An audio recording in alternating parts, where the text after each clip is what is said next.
छत्तीसगढ़ की एक और परंपरा जिसे हम गोदना कहते हैं। गोदना शरीर में गोदाया जाने वाला एक, जो वर्तमान में टैटू कहते हैं, उसी तरह से गोदना शरीर में गोदा जाता है। यह यहाँ के देवार जाति, छत्तीसगढ़ की देवार जातियों के द्वारा यह कार्य किया जाता है। और वही देवार गीत हम आपके समक्ष प्रस्तुत करने जा रहे हैं, सुनिएगा।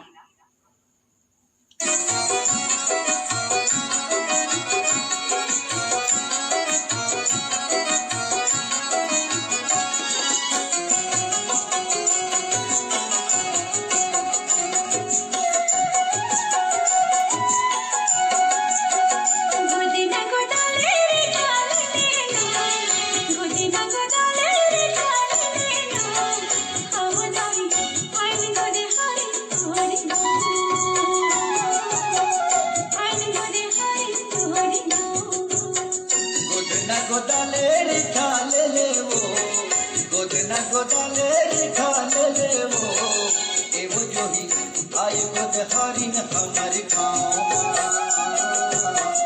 आई गोद हरिन हमारे गाँव।